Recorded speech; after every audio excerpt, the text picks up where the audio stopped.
আচ্ছা, আমরা আর কয়েক মিনিট দেখবো, জাস্ট 3-4 মিনিট পরে আমরা আমাদের আজকের মাস্টার ক্লাসটা শুরু করে দেবো আর কি। It's like an introductory class to GRE. তো এই ক্লাসটা 3-4 মিনিট পরে আমরা শুরু করে দেবো। আমরা আরো কিছু পার্টিসিপেন্টস এর জন্য ওয়েট করতে পারি। সো তারা আসুক, আস্তে আস্তে আমরা শুরু করে দিতে পারি। So alright. আমরা 9টা 5 থেকে অফিসিয়ালি শুরু করতে চাচ্ছি আজকে। তো 9টা 5 আমরা হয়তো বা আরো পার্টিসিপেন্ট পাবো, আর তখন 9টা 5 থেকে শুরু করবো। শিওর, ওকে, অলরাইট। আচ্ছা, হোস্ট কি আগে অ্যানাউন্স করবে এমন কিছু ব্যাপার আছে? জি। হ্যাঁ, শিওর, ওকে।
আসসালামু আলাইকুম everyone, welcome to the master class of GRE life course.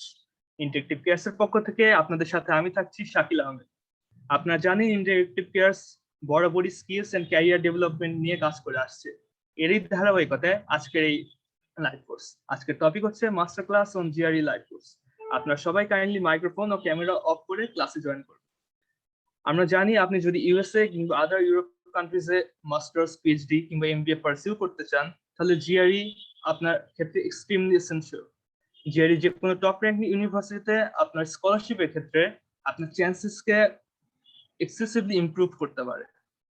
আজকে আমাদের মাস্টার ক্লাসে ইনস্ট্রাক্টর হিসেবে থাকছেন আবরার ইসলাম, যিনি বুয়েট থেকে মেকানিক্যাল ইঞ্জিনিয়ারিং এ অনার্স করেছেন এবং বর্তমানে তিনি RWTH এইকেন ইউনিভার্সিটি থেকে অটোমোটিভ ইঞ্জিনিয়ারিং এ পড়াশোনা করছেন।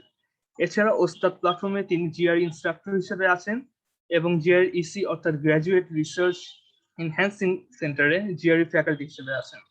আজকে মাস্টার ক্লাসে আপনি কোনো কোশ্চেন করতে চাইলে অবশ্যই হ্যান্ড রেজ অপশনে ক্লিক করতে পারেন, কিংবা আমাদের চ্যাট বক্সে আপনার কোশ্চেনটি লিখে দিতে পারেন। আমরা অবশ্যই আপনার কাছে সেটা কিউএনএ সেশনে সলভ নিয়ে আসবো। আর বাকিটা সময় প্লিজ মাইকটা মুট করে রাখবেন এবং ভিডিও অফ করে ক্লাসে জয়েন করবেন। So without any further adieu আমরা ক্লাসে চলে যাচ্ছি। ওকে, আসসালামু আলাইকুম। আশা করি welcome to this class of interactive cares GRE master class. তো প্রথমত যে বিষয়টা, আপনারা অনেকজনই মোটামুটি আছেন, প্রায় এখানে 30 জনের মতো আছেন। তো আপনাদের সবার সাথে এমনিতে পরিচয় হওয়া পসিবল না। তো প্রথমে আপনারা যেটা করতে পারেন, চ্যাট বক্সে আপনাদের নাম তো আমি দেখতেই পাচ্ছি, আপনাদের নাম, ভার্সিটি, আপনি আপনাদের নাম, তারপরে কোন জেলা থেকে এসেছেন এবং কোন ভার্সিটিতে লেখাপড়া করছেন বা কোন কোম্পানিতে আপনারা জব করছেন, এটা একটু প্লিজ চ্যাটে জানাবেন, ঠিক আছে? তাহলে হয়তো আমি অডিয়েন্সটা একটু আমি জাজ করতে পারবো আর কি, যে আমার মানে কিরকম অডিয়েন্স আমার একটু আমি জাজ করতে পারবো। ওকে, সো আপনারা আপনাদের নাম, তারপরে হচ্ছে ভার্সিটি নেম, মানে কোথা থেকে আপনারা পাস করেছেন, এবং হচ্ছে কোথায় জব, যদি জব করে থাকেন তাহলে কোথায় জব করছেন, ঠিক আছে? এটা একটু আপনারা একটু জানাবেন আপনারা, ঠিক আছে? চ্যাট বক্সে আপনারা একটু জানাবেন, কারণ ইন্ডিভিজুয়ালি আমার জিজ্ঞেস করে ইয়ে করাটা সম্ভব না, যেহেতু অনেকটা টাইম চলে যাবে। সো আপনারা একটু চ্যাট বক্স জানান। ওকে, ঠিক আছে। আমি কিছুক্ষণের মধ্যেই ইয়াসির আরাফাত হৃদয় ভাইয়া ফ্রম ঢাকা, ফারহান ভাইয়া from North South University, Joy Ghosh from, আচ্ছা, সাবজেক্টের সাথে একটু আপনার ইয়েটা, সরি, আপনাদের ভার্সিটির সাথে একটু সাবজেক্টটা বলবেন, ঠিক আছে? ভার্সিটির সাথে, ভার্সিটি থেকেও বেশি ইম্পর্টেন্ট আসলে সাবজেক্টটা। সো সাবজেক্টটা একটু বলবেন, ঠিক আছে? আপনাদের যে কোন সাবজেক্টটা পড়ছেন।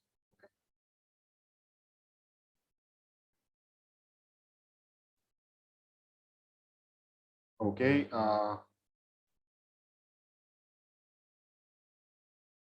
অলরাইট, ঠিক আছে। বিবিএ, তারপর হচ্ছে CSC, BRAC CSC, Shahriar Hossain BRAC CSC, Noore Jannat Hema MIST biomedical engineering, Saikat ভাইয়া East West University BBS. Okay, অনেক ডাইভার্স জায়গা থেকে এসেছেন আপনারা। তারপর Tahmid Ahmed, BUP environmental engineering, Asian University of Women economics. আচ্ছা আচ্ছা, তাবাসসুম খাতুন আপু। তারপর হচ্ছে Pinaki Ranjan Das, North South University CSC. Okay, মানে বিভিন্ন জায়গা থেকে এসেছেন আপনারা।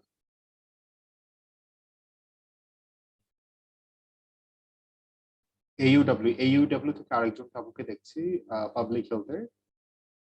ওকে, nice nice. Abrar Shahriar, CSC BUET. Okay, maybe 17 batch. Okay, তারপর অস্টের একজন আছেন, industrial and production engineering. Okay, that's great, that's great. Okay, so অনেক ডাইভার্স ব্যাকগ্রাউন্ডের আমি দেখতে পাচ্ছি, ইঞ্জিনিয়ারিং আছেন, বিবি আছেন, ইভেন হিউম্যানিটিস ব্যাকগ্রাউন্ড থেকেও আছেন, কেউ ইংলিশ ইংলিশ ব্যাকগ্রাউন্ড থেকেও আছেন, দেখি পাবলিক হেলথ ব্যাকগ্রাউন্ড থেকেও আছেন আপনারা। So quite interesting. আচ্ছা, ভেরি গুড। আপনাদের সাথে তাহলে মোটামুটি আমি একটু স্ক্রিনটা আমার শেয়ার করি প্রথমে।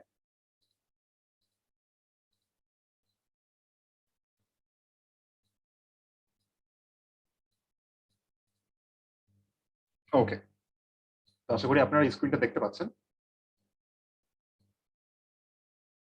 ওকে, সো আজকে হচ্ছে জিআরই লাইভ কোর্স, আপনাদের লাইভ কোর্সের আজকে বেসিক্যালি মাস্টার ক্লাস।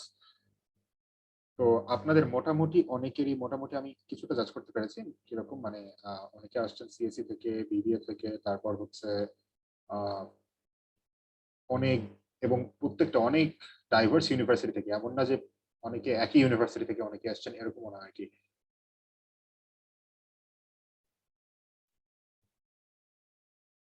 ওকে, সো আমরা হচ্ছে শুরু করতে পারি। আমি নিজের একটু পরিচয় দিয়ে নিই প্রথমে আর কি। হ্যাঁ, আমার পরিচয় হচ্ছে, আমি মোহাম্মদ আবরার ইসলাম, ইনস্ট্রাক্টর যিনি বলেছেন আর কি। আমি আন্ডার গ্রাজুয়েট পাস করি, মানে গ্রাজুয়েট করি হচ্ছে 2019-এ। ওকে, 2019 এপ্রিল মাসে আমি গ্রাজুয়েট করি। আমার এইচএসসি ইয়ার ছিল হচ্ছে 2014, এইচএসসি না ঠিক, মানে আমি এ লেভেলস পাস করি 2014-এ, অ্যান্ড এরপর আমি আন্ডার গ্রাজুয়েট পাস করি 2019-এ, অ্যান্ড ফাইনালি আমি তারপর জিআরই দেই আমি 2019-এর সেপ্টেম্বর মাসে, ঠিক আছে? অলমোস্ট 2 ইয়ার্স এগো, একদম 2 বছর আগে আর কি আমি জিআরই দেই। এরপর টোফেল দেই, এন্ড ফাইনালি আমার বেসিক্যালি আমাকে অনেকে জিজ্ঞেস করে থাকে যে আপনি জিআরই দিলাম, টোফেল দিলাম, তাহলে জার্মানিতে কেন আসলাম, অনেকে এটা জিজ্ঞেস করে থাকে। The thing is that my passion varsity ওঠার পর থেকে my passion was automotive engineering, my passion was about cars. And জার্মানিতে বলতে গেলে কার্সের দিক থেকে আর কি অটোমোটিভ ইঞ্জিনিয়ারিং এর জন্য জার্মানি আসলে বেস্ট। ওকে, সো এটার কারণে আর কি অনেকটা আমার জার্মানি কিছুটা চুজ করা। এবং হচ্ছে জার্মানির মধ্যে যেটা বেস্ট ইউনিভার্সিটি ছিল সেটা হচ্ছে একটা ছিল টেকনিক্যাল ইউনিভার্সিটি অফ মিউনিক, তারপর ছিল RWTH আখেন ইউনিভার্সিটি। ওভারঅল র্যাঙ্কিং এর ইঞ্জিনিয়ারিং র্যাঙ্কিং এর ক্ষেত্রে RWTH আখেনের র্যাঙ্কিং অনেক উপরে ছিল আর কি। কিউএস র্যাঙ্কিং এ 2021-এ কিউএস র্যাঙ্কিং ছিল হচ্ছে 18। অটোমোটিভ ইঞ্জিনিয়ারিং এর জন্য এই ইউনিভার্সিটিটাই মোটামুটি র্যাঙ্কিং এর দিক থেকে সবচেয়ে ভালো ছিল। সো আলটিমেটলি এই ইউনিভার্সিটিতে আমার অ্যাডমিশন হয়ে যায়। সো দ্যাটস ওয়াই আমি ফাইনালি এখানে আমি অ্যাডমিশন নেই। অ্যান্ড আমি আমার এখানে আসতে, ইনফ্যাক্ট জার্মানিতে আমার আসতে একটু দেরি হয়েছে। আমি কিছুদিন দেশে থাকা অবস্থায় আমি অনলাইনে ক্লাস করি। And finally, I arrived in Germany during my second semester, basically. So, আশা করি it will be a good journey with all of you together. And অনেকে আছেন দেখি এখানে, হ্যাঁ, okay, so it will be a good journey with all of you together, I do hope. And I do hope আপনাদের আজকে যে ক্লাসে আপনাদেরকে খুব একটা বেশি টাস্ক দেওয়া হবে না এই ক্লাসে। আজকে মোটামুটি জাস্ট একটু বোঝানো হবে যে জিআরই তে কি কি থাকে এবং কি কি আপনারা আসলে ফেস করতে যাচ্ছেন। নরমালি এটাই আসলে আপনাদেরকে বোঝানো হবে। So you guys can relax and you guys can make questions, ask questions, of course, and it's going to be an interactive session, I do hope. Okay, so আমরা শুরু করি আজকে ক্লাস। তো এটা আমার পরিচয় পত্র পর্ব এখানেই শেষ আর কি। তো আমি পরের স্লাইডে যাই। তো ওয়াই টেক জিআরই, আসলে আমরা জিআরই আসলে কেন দেই? ঠিক আছে, জিআরই ব্যাপারটা আসলে অনেকেই জানে, অনেকেই জানে না। তো জিআরই আসলে দেই মেইনলি হচ্ছে it is needed for US, for United states. ঠিক আছে, এবং ইউনাইটেড স্টেটস এর জন্য আসলে ম্যাক্সিমাম ইউএস এর ম্যাক্সিমাম ভার্সিটির জন্যই আসলে জিআরইতে প্রয়োজন হয়। এখন অনেকে জিজ্ঞেস করতে পারে যে অন্যান্য দেশের জন্য কি প্রয়োজন হয় নাকি? অন্যান্য দেশের জন্য প্রয়োজন হয়, বাট এত ব্যাপকভাবে না, ইউএস এর মধ্যে এত ব্যাপকভাবে না। ঠিক আছে, যেমন জার্মানিতে ম্যাক্সিমাম ক্ষেত্রেই কিন্তু লাগে না জিআরই। ওকে, সো আপনারা যে সাবজেক্টে একটু আপনার যে ইন্টেন্ডেড ইউনিভার্সিটি সেটাতে একটু সার্চ করে দেখবেন যে ওখানে জিআরই রিকোয়ারমেন্ট কিনা। যেমন আমি যে ইউনিভার্সিটিতে ভর্তি হয়েছি, আমার ইউনিভার্সিটিতে আমার প্রোগ্রামের জন্য কিন্তু জিআরই এটা রিকোয়ারমেন্ট ছিল একটা। ওকে, জিআরই একটা রিকোয়ারমেন্ট ছিল, ওরা বলেই দিয়েছিল যে জিআরই লাগবে এবং জিআরইতে এরকম মার্ক থাকা লাগবে। So I had to take GRE. এবং শুধু এইটা না যে আপনার জিআরই দিতেই হবে এরকম না আর কি। যেমন জার্মানিতে অনেকগুলো ভার্সিটিতে জিআরই হচ্ছে রিকোয়ারমেন্ট এবং কিছু কিছু জায়গায় আছে জিআরই হচ্ছে হাইলি রেকমেন্ডেড, লেখাই থাকে যে ইফ ইউ হ্যাভ জিআরই তাহলে হচ্ছে অগ্রাধিকার আপনাকে দেওয়া হবে। এবং জিআরই দিলে যেটা হয় আপনার প্রোফাইলটা একটু এনরিচ হয় আর কি। সো এটার জন্যই বলতে গেলে আমার জিআরইটা দেওয়া, although my target was Germany, specially in automotive engineering, কিন্তু জিআরইটা এই জন্যই আমার দেওয়া। সো মোস্টলি লাগে হচ্ছে ইউনাইটেড স্টেটস এর জন্য, বাট ইউরোপের কিছু কিছু ভার্সিটির জন্য কিছু কিছু প্রোগ্রামস এর জন্য লাগে। ওকে, সো এটা প্রোগ্রাম টু প্রোগ্রাম ভ্যারি করবে যে আসলে আপনার জিআরই লাগবে নাকি লাগবে না, এন্ড কোথায় আপনি আসলে যেতে চাচ্ছেন। যদি আমেরিকা যেতে চান অবশ্যই আপনার জিআরই লাগবে, এক্সেপ্ট ফর সাম ইউনিভার্সিটিজ। করোনার কারণে ইউএসএ তেও অনেকগুলো ভার্সিটিতে জিআরই ওয়েভ করে দিয়েছে যে জিআরই লাগবে না। আমার কিছু কিছু ফ্রেন্ড আছে যারা জিআরই ছাড়া ইউএসএ তে গিয়েছে। Okay, but that is just few universities. এবং জিআরই দিলে অবশ্যই আপনার চান্স পাওয়ার, অ্যাডমিশন পাওয়ার চান্সটা অবশ্যই বেশি থাকে। ওকে, বিকজ জিআরইতে যদি ভালো একটা স্কোর থাকে আপনার, অবশ্যই আপনার প্রোফাইলটাতে আপনি অ্যাড করতে পারবেন এই জিনিসটা, এবং আপনার প্রোফাইলটা একটু ভারী হবে আর কি। সো আই হোপ বুঝাতে পেরেছি। And GRE is mainly conducted by ETS, educational testing services. এবং জিআরই দেওয়ার কস্ট কিরকম? জিআরই দেওয়ার কস্ট হচ্ছে $205 এবং যেটা which is equivalent to like 17,000 Bangladeshi টাকা। ওকে, মানে কাছাকাছি আর কি, 17,000 টাকার কাছাকাছি, একটু বেশি হয়তো, 17,000 টাকার একটু বেশি।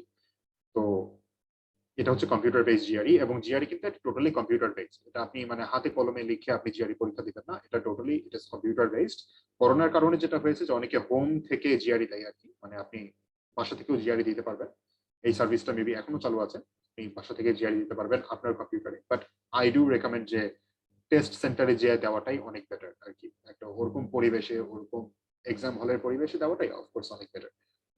ওকে, so computer based GRE it costs around $205, which is equivalent to 17,000 টাকা। and আপনি কি, যদি আপনি ধরেন একটা ডেট ফেলালেন আপনি, এবং আপনার মনে হলো যে না ওই ডেটে আমি পরীক্ষা দিতে পারবো না, তাহলে আপনি কি রিস্কেজুয়াল করতে পারবেন? হ্যাঁ, রিস্কেজুয়াল আপনি করতে পারবেন, কিন্তু আপনাকে $50 আবার দেওয়া লাগবে রিস্কেজুয়াল ফি। ওকে, কারণ অনেকেরই হয়ে থাকে যে আচ্ছা ঠিক আছে জিআরই প্রিপারেশন নিচ্ছে, সো ডেট আসার পরে তারা বুঝতে পারে যে না আমার প্রিপারেশনটা ভালো হয়নি, সো আমি পিছাবো ডেটটা, সো দেখা যায় আবার 50 USD খরচ করে, তারপরে আবার দেখা যায় 50 USD খরচ করে, এরকম মানে সার্কেল চলতে থাকে, 2-3 বার এরকম খরচ করে ফেলে। সো উই অলওয়েজ রেকমেন্ড যে আপনারা অ্যাটলিস্ট যারা আছেন আর কি, ঠিক আছে, অ্যাটলিস্ট কোনো মেন্টরের আন্ডারে থাকবে, মানে আপনার ক্লোজ বড় ভাই বা বড় আপুর কোনো, মানে এমন কোনো কাউকে যখন আপনি টেস্টের ডেটটা ফেলাবেন একটু পরামর্শ নিয়ে ফেলাবেন, ঠিক আছে। আহ, এমন কোনো ভাইয়া বা আপুর পরামর্শ নিয়ে ফেলাবেন বা কোনো মেন্টরের পরামর্শ নিয়ে ফেলাবেন যে হয়তো আপনার প্রিপারেশন সম্বন্ধে উনি জানেন। ওকে, উনি একদম জানেন না তা না। So, এরকম যদি পরামর্শ নিয়ে ফেলান তাহলে যেটা হবে আপনার হয়তো বারবার পিছাতে যে আপনার 50 USD খরচ করতে হবে, এই খরচটা আপনার লাগবে না। ওকে, আপনি যে ডেটে ফেলাবেন সেই ডেটে হয়তো আপনি জিআরই এক্সামটা দিয়ে দিতে পারবেন। আর হচ্ছে জিআরইর যে টেস্টের স্কোর সেটাতে আপনি 4টা ইউনিভার্সিটিতে ফ্রিলি পাঠাতে পারবেন। ওকে, জিআরই এই টেস্টের স্কোর পাঠাতে কিন্তু অলমোস্ট ইউএসএ তে পাঠাতে কিন্তু $27 এরকম লাগে। ওকে, সো এবং এই স্কোরটা কখন আপনাকে এবং এই ইউনিভার্সিটি কখন আপনাকে চুজ করতে হবে, যখন আপনি জিআরই এক্সামটা দিবেন। জিআরই এক্সামে শেষ হয়ে যাওয়ার পরে আপনাকে বলবে যে কোন কোন ভার্সিটিতে আপনি ফ্রিতে পাঠাতে চান। চারটা যে কোনো 4টা ভার্সিটিতে আপনি কোন কোন ভার্সিটিতে ফ্রিতে পাঠাতে চান। তো আপনি যেটা করবেন যে জিআরই এক্সামের আগে অবশ্যই আপনার ইন্টেন্ডেড ইউনিভার্সিটি গুলা একটু লিস্ট করে আনবেন, ঠিক আছে, তাহলে যাতে আপনার মানে এখানেও এক্সট্রা খরচ না করতে হয়।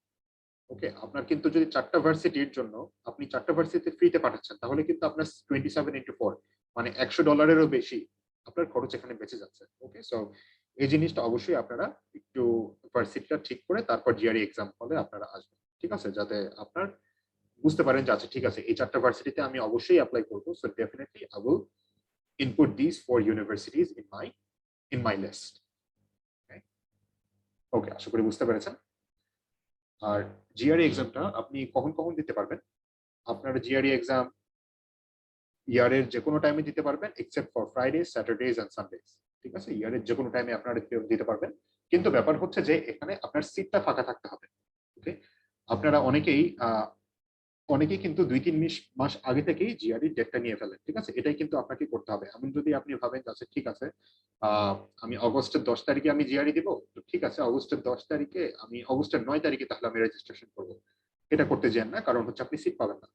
আপনার সিট এক্সাম হলে অবশ্যই সিট ফাঁকা থাকতে হবে, স্লট ফাঁকা থাকতে হবে, তাহলেই আপনি এক্সামটা দিতে পারবেন। So I would recommend at least মানে 2 মাস আগে থেকে ডেটটা ফেলানো, রেজিস্ট্রেশন করা 2 মাস আগে থেকে, তাহলে আপনি ডিজায়ার্ড যে আপনার সিট, ডিজায়ার্ড যে স্লট সেটা আপনি পাবেন আর কি। আচ্ছা, এখন ব্রেকডাউনে আসি, মেইন ব্রেকডাউনে যে জিআরডি তে আসলে কি কি থাকে। ওকে, আচ্ছা একটু জাস্ট এক সেকেন্ড।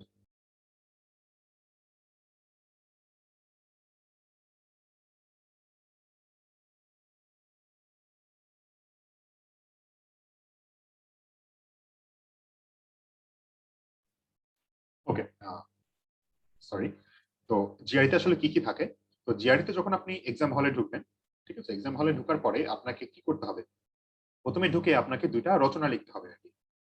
ওকে, আপনাকে ওরা 2টা রচনা লিখতে বলবে, 2টা আপনি রচনা লিখবেন। এখন রচনা মানে কি, মানে গুরু রচনা যে আছে, ঠিক আছে, মানে তোমার গ্রামের একটা গুরু সম্বন্ধে লিখো বা একটা বৃষ্টির দিনের সম্বন্ধে লিখো, এটা জিআরইতে দিবে না, এরকম কোনো এসে আপনাকে জিআরইতে দিবে না। জিআরইতে এমন একটা এসে দিবে যেটাতে আপনাকে লজিক্যাল রিজনিং এর ক্ষমতা আপনাকে অ্যাপ্লাই করতে হবে, ঠিক আছে, আপনার লজিক গুলো ঠিক মতো আপনাকে অ্যাপ্লাই করতে হবে। সো একটা হচ্ছে ইস্যু টাস্ক আর একটা হচ্ছে আর্গুমেন্ট টাস্ক। ইস্যু টাস্কে যেটা থাকে, আচ্ছা এটাতে আমি আপনাদেরকে এক্সাম্পল দিয়ে আপনাদেরকে অবশ্যই আমি দেখাবো। সো ইস্যু টাস্ক আপনারা জাস্ট এতক্ষণ মাত্র এখন জাস্ট বুঝে রাখেন যে 2টা আপনাকে রচনা লিখতে হবে, একটা হচ্ছে ইস্যু টাস্ক আর একটা হচ্ছে আর্গুমেন্ট টাস্ক, ঠিক আছে। তো ইস্যু টাস্কে আপনাকে 30 মিনিটস দেওয়া হবে এবং আর্গুমেন্ট টাস্কের জন্য আপনাকে দেওয়া হবে 30 মিনিটস। এবং এসে গুলা কিরকম বড় হলে ভালো, এসে গুলা 350 to 400 ওয়ার্ডস এরকম হলে এসে গুলা ভালো, ঠিক আছে। সো এই জিনিসটা আপনারা অবশ্যই মাথায় রাখবেন যে আপনাকে 30 মিনিটের মধ্যে একটা 400 ওয়ার্ডের এসে লিখতে হবে। ওকে, এই জিনিসটা অবশ্যই যাতে আপনাদের মাথায় থাকে, কারণ অনেকের টাইপিং স্পিডেরও কিন্তু ব্যাপার থাকে, যে হয়তো টাইপিং স্পিড খুব একটা বেশি হয় না, সো অবশ্যই টাইপিং স্পিডটা বাড়াতে হবে যাতে আপনারা টাইপিং করে শেষ করতে পারেন। ওকে, এগুলা জিনিস প্রথম প্রথম একটু মনে হবে ডিফিকাল্ট, বাট প্র্যাকটিস করতে করতে না চলে আসে আর কি। তারপরে আর্গুমেন্ট টাস্কও আচ্ছা, ইস্যু টাস্ক শেষ করার পর আপনাকে দেওয়া হবে আর্গুমেন্ট টাস্ক, ওটাতে দেওয়া হবে আপনাকে 30 মিনিটস।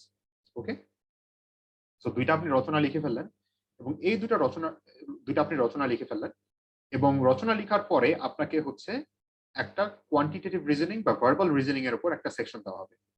এখন কোয়ান্টিটেটিভ রিজনিং মানে কি? কোয়ান্টিটেটিভ রিজনিং মানে হচ্ছে ম্যাথ, মেইনলি ম্যাথমেটিক্যাল সেকশন এটা। আর ভার্বাল রিজনিং মানে হচ্ছে মেইনলি এটা ইংলিশের উপর একটা সেকশন। ঠিক আছে? তো প্রথমে আপনি দুইটা রচনা লিখবেন এবং তারপরে যে কোনো একটা আপনাকে ম্যাথের একটা সেকশন দেওয়া হবে বা ইংলিশের একটা সেকশন দেওয়া হবে। ম্যাথের যে সেকশনে সেখানে আপনার থাকে 20 কোয়েশ্চেন্স আর টাইম থাকে আপনার 35 মিনিটস। আর ইংলিশের যে কোয়েশ্চেন সেটাতে আপনার থাকে 20 কোয়েশ্চেন্স আর টাইম থাকে 30 মিনিটস। ওকে, আশা করি বোঝাতে পেরেছে। তো আপনাকে এখানে দুটো সেকশন মানে দুইটা রচনা, এখানে দুটো সেকশন আর কোয়ান্টিটেটিভ রিজনিং এ আপনার দুটো সেকশন সলভ করতে হবে, ভার্বাল রিজনিং এ আপনার দুটো সেকশন সলভ করতে হবে এবং একটা এক্সট্রা থাকে, একটা হয় যেটা ভার্বাল বা হয় সেটা কোয়ান্ট, যে কোনোটা থাকতে পারে। মানে হয় ইংলিশ বা ম্যাথ, যে কোনো একটা আপনাকে এক্সট্রা দেওয়া হবে। ঠিক আছে, সলভ করার জন্য। তো ইনিশিয়ালি ব্রেকডাউনটা আপনাদেরকে বলি। প্রথমে আপনাদেরকে দুটো রচনা লিখতে হবে এবং থার্ডে আপনাদেরকে একটা সেকশন হয় ম্যাথ বা আপনাকে ইংলিশ আপনাদেরকে সলভ করতে বলা হবে। ঠিক আছে, এরপর আপনারা তিনটা সেকশন শেষ করে ফেললেন, দুইটা রচনা এবং একটা ভার্বাল বা কোয়ান্ট আপনি শেষ করে ফেললেন। এরপর আপনার থাকবে 10 মিনিটস এর ব্রেক। 10 মিনিটস এর ব্রেকের পর এরপর হচ্ছে আপনাকে দুইটা কোয়ান্ট দুইটা ভার্বাল মানে আরো 4টা সেকশন আপনাকে শেষ করতে হবে। এখানে দেখেন ইন টোটাল কিন্তু 7টা সেকশন, একটা দুইটা তিনটা চারটা পাঁচটা ছয়টা সাতটা সেকশন। সো ব্রেকের 10 মিনিট ব্রেকের আগে আপনি শেষ করবেন তিনটা সেকশন মানে দুইটা রচনা এবং একটা সেকশন এবং হচ্ছে ব্রেকের পর আপনি শেষ করবেন 4টা সেকশন। ঠিক আছে, তো আপনাকে দেখেন এইখানে দুইটা রচনা লিখতে হবে, কোয়ান্টিটির উপর থাকবে দুটো সেকশন মানে ম্যাথস এর উপর থাকবে দুটো সেকশন, ভার্বালের উপর থাকবে দুটো সেকশন আর এক্সপেরিমেন্টাল থাকবে একটা। ঠিক আছে, তো আপনি এখন জিজ্ঞেস করতে পারেন যে এক্সপেরিমেন্টাল আসলে মানে কি। আচ্ছা, এখন স্কোরটা আগে আপনাদেরকে বলে ফেলি। দুইটা রচনা যে আপনি লিখবেন এটার উপর আপনার স্কোর থাকবে হচ্ছে 0 থেকে 6 পর্যন্ত। ঠিক আছে, মানে আপনি যদি খুবই ভালো করেন তাহলে পাবেন হচ্ছে 6 আর যদি কিছুই না পারেন তাহলে পাবেন 0। বেসিক্যালি এটা। ঠিক আছে, খুবই সহজ ভাষায় এটা। দুটো রচনার পরে আপনার মার্কিং হচ্ছে 0 থেকে 6 পর্যন্ত। বাংলাদেশে ম্যাক্সিমামই দেখা যায় পাই 3 বা 3.5 এরকম পাই। ঠিক আছে, এবং বাট ওয়ার্ল্ডে যদি আপনি টপ কোনো ভার্সিটিতে অ্যাপ্লাই করতে চান তাহলে সেখানে চাই হচ্ছে 4। ওকে, সো 4 পেলে তো খুবই ভালো, আপনার জন্য অনেক ভার্সিটির দরজা খুলে গেল আর কি। But 3.5 is also an okay score basically। বাংলাদেশে ম্যাক্সিমামই 3 বা 3.5 এরকম পাই। তারপর হচ্ছে কোয়ান্টিটেটিভ রিজনিং এর উপর থাকবে আপনার দুইটা সেকশন। ওকে, দুইটা সেকশনে আপনার থাকবে 20টা 40টা কোয়েশ্চেন। আপনার স্কোর হচ্ছে 130 থেকে 170 পর্যন্ত। ওকে, 130 থেকে 170। এখন 130 থেকে 170 আসলে মানে কি? আপনি যদি কিছুই আনসার না করেন, ওকে, মানে একদম যদি সবই ভুলভাল আনসার করে ফেলেন তাহলে আপনি পাবেন 130। ওকে, তার আপনাকে 130 দিবে, আপনাকে 0 দিবে না, তার আপনাকে 130 দিবে। ওকে, আর যদি আপনি সবই ঠিক করেন তাহলে আপনি পাবেন 170। ঠিক আছে, আর ভার্বাল রিজনিং এও আপনি যদি সবই ভুল করেন তাহলে আপনি হচ্ছে পাবেন 130 আর সবই ঠিক করলে আপনি পাবেন 170। ওকে, আর এই এক্সপেরিমেন্টাল একটা এক্সট্রা সেকশন আপনাকে যে দেওয়া হয় সেটা হচ্ছে আনস্কোয়ার্ড। মানে আপনাকে তারা করতে বলবে যে এই সেকশনটা তুমি করো, ঠিক আছে, এই সেকশনটা তুমি সলভ করো, কিন্তু এটা কোনো ওই সেকশনের উপর কিন্তু কোনো মার্কিং হবে না।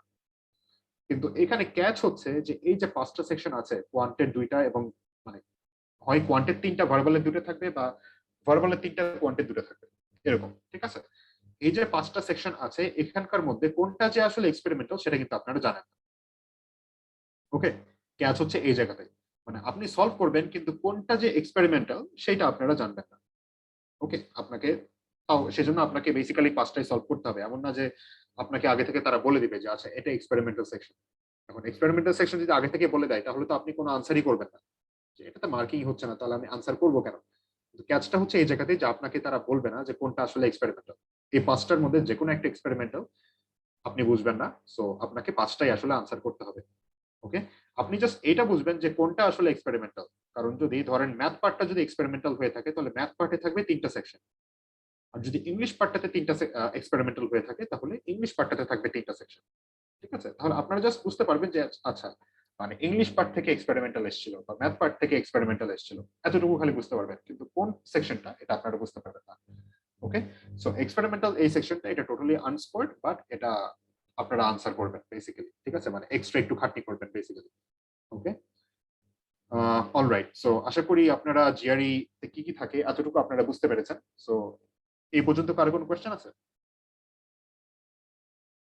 ওকে, ওকে, আশা করি নাই।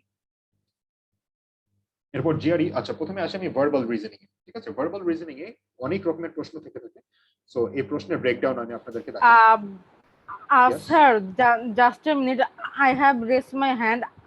I am from pharmacy department from Bragg University. Sir, my question is in the writing section of two essays, মানে of writing two compositional paragraph. If I write all the wrong, then I will get 0 right, and Yes. maximum I will get 3.5 to 4 something. No, maximum you will get 6 if you write. Oh, Maximum you will get 6 if you write that good. ঠিক আছে, but Oh. Maximum মানুষই অত ভালো লিখতে পারে না। So বাংলাদেশে ম্যাক্সিমামই দেখা যায়, ম্যাক্সিমাম জেনারেলি ইন জেনারেল স্টুডেন্টরা 3 বা 3.5 এরকম পায়। ওকে, বাট আপনি যদি খুবই ভালো লিখেন তাহলে of course you can get 6, but 6 আমি কাউকে পেতে দেখি নাই বাংলাদেশে। আমি ম্যাক্সিমাম আমি পেতে দেখেছি 5.5, একজনকে জাস্ট পেতে দেখেছি 5.5। 6 আমি কাউকে পেতে দেখি নাই। 5ও পেতে দেখেছি খুবই অল্প কয়েকজন মানুষকে, খুবই কম। আর 5.5 মাত্র একজনকে পেতে দেখেছি, এর আগেও কাউকে পেতে দেখি না, এরপরেও কাউকে পেতে দেখি নাই। So it's very rare. ঠিক আছে, বিশেষ করে বাংলাদেশে it's very rare. Okay okay, so verbal reasoning এ হচ্ছে আপনার কিরকম প্রশ্ন থেকে থাকে এটা আমি আপনাদেরকে দেখাই। সো প্রথমে থাকে আপনার রিডিং কম্প্রিহেনশন, একটা থাকে টেক্সট কমপ্লিশন, আর একটা থাকে সেন্টেন্স ইকুইভ্যালেন্স। সো রিডিং কম্প্রিহেনশনে থেকে থাকে, বাট এটারও আবার সাব ক্লাসিফিকেশনস আছে। সো আপনার রিডিং কম্প্রিহেনশনে দেখেন আপনার যেটা থাকে সেটা হচ্ছে আপনাকে একটা প্যাসেজ দেওয়া হবে। ওকে, একটা প্যাসেজ যেটা আপনাকে পড়তে হবে, এবং এই প্যাসেজের উপর ভিত্তি করে থাকবে একটা কোয়েশ্চেন, এবং এই কোয়েশ্চেনে আপনার এই যে অপশনস দেওয়া থাকবে, ওকে, অপশনসে যেটা আপনার কারেক্ট অপশন মনে হবে, যেটা আপনার কারেক্ট আনসার মনে হবে, সেটাতে আপনি ক্লিক করবেন। ওকে, এবং এটাতে মাত্র একটা আনসারই কারেক্ট, মানে এমন না যে 2টা 3টা কারেক্ট আনসার আছে, মাত্র একটা আনসারই কারেক্ট, যেটা কারেক্ট আনসার সেটাতে আপনি ক্লিক করবেন। এরপর আসে মাল্টিপল কারেক্টে যেটা থেকে থাকে সেটা হচ্ছে আপনার একটা প্যাসেজ দেওয়া থাকবে, সেম থিং, প্যাসেজ দেওয়া থাকবে, এবং ওই প্যাসেজের উপর ভিত্তি করে থাকবে একটা কোয়েশ্চেন, এবং এই কোয়েশ্চেনেই আপনার থাকবে একটা কোয়েশ্চেন, এবং এই কোয়েশ্চেনে দেখেন আপনার 3টা অপশন আছে। 3টা অপশনের মধ্যে যে কোনোটাই কারেক্ট হতে পারে। ঠিক আছে, আপনার যেটা কারেক্ট মনে হয় সেগুলোতে আপনি ক্লিক করবেন। এখানে দেখেন 3টাই কারেক্ট হতে পারে, বা যে কোনো 2টা কারেক্ট হতে পারে, বা যে কোনো একটা কারেক্ট হতে পারে। ওকে, সো যেটা যেটা আপনার কারেক্ট আনসার মনে হচ্ছে সেটা সবগুলোতেই আপনাকে ক্লিক করতে হবে। ওকে, মানে বেসিক্যালি এখানে মাত্র একটা কারেক্ট আনসার না, এবং এই কোশ্চেনগুলোতে ভুল বেশি হয়, কারণ এটাতে মানে পারমিউটেশনস অনেক বেশি থাকে, হয় 3টাও কারেক্ট হতে পারে, বা যে কোনো একটা কারেক্ট হতে পারে, বা যে কোনো 2টা কারেক্ট হতে পারে। ওকে, এটা হচ্ছে মাল্টিপল কারেক্ট। আরেকটা হচ্ছে click in the passage. Click in the passage মানে হচ্ছে অনেক সময় এরকম কোয়েশ্চেন থেকে থাকে যে আপনাকে বলবে যে choose a sentence in the passage that Sage this. ঠিক আছে, মানে প্যাসেজে আপনি এমন একটা সেন্টেন্স বা এমন একটা বাক্য আর কি, যেটা আপনি চুজ করেন, এমন একটা বাক্য আপনি চুজ করেন যেখানে এই জিনিসটা বলা আছে। তো তো আপনি প্যাসেজে যেই সেন্টেন্সটা আপনার মনে হচ্ছে যে হ্যাঁ এই সেন্টেন্সটাই হচ্ছে আনসার, সেই সেন্টেন্সটা আপনি ক্লিক করবেন এইভাবে, তাহলে এই যে এরকম ব্লু হয়ে যাবে। ঠিক আছে, সো এটা হচ্ছে ক্লিক ইন দ্য প্যাসেজ, মানে আপনাকে প্যাসেজে লাইনটা সিলেক্ট করতে হবে যে কোন লাইনটা আসলে কারেক্ট আনসার। আপনাকে প্রশ্নই থাকবে এরকম যে ক্লিকা, মানে select a line in the passage that Sage this this this, এরকম একটা কোশ্চেন দেওয়া থাকে। ওকে,